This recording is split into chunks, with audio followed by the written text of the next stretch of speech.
দলীয় ব্যক্তিদের রাষ্ট্রীয় পদ পদবি দিয়ে মূল্যায়ন করছে বিএনপি, এমন অভিযোগ করেছেন বিরোধী দলীয় চিফ হুইপ নাহিদ ইসলাম। অভিযোগ করেন, নির্বাচন কমিশনে দলীয় লোক নিয়োগ দেওয়ার মাধ্যমে ক্ষমতা কুক্ষিগত করার চেষ্টা করছে তারা। বিকেলে ন্যাশনাল হেলথ অ্যালায়েন্স আয়োজিত জুলাই গণঅভ্যুত্থানের শহীদ, বিশেষত স্বাস্থ্য পেশাজীবীদের স্মরণে আলোচনা অনুষ্ঠানে এসব কথা বলেন নাহিদ ইসলাম। বলেন, শেখ হাসিনার সময় নিয়ে সকল প্রতিষ্ঠানকে দলীয়করণ করলেও বিএনপি তা 5 মাসে করছে।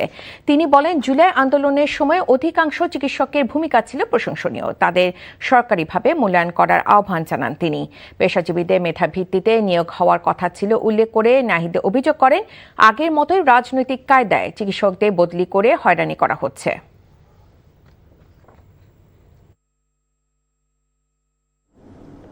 এই সরকার চুক্তিভিত্তিক নিয়োগ দিয়েছে। এই যে 12টা জায়গায় আপনি দিলেন, কিসের ভিত্তিতে দিলেন, কিসের যোগ্যতায় দিলেন? সরকার দিয়েছে যাদেরকে তারা মূল্যায়ন করতে পারে নাই রাজনৈতিকভাবে, অর্থাৎ রাষ্ট্রকে, সরকারকে তারা ব্যবহার করছে রেওয়ার্ড দেওয়ার জন্য।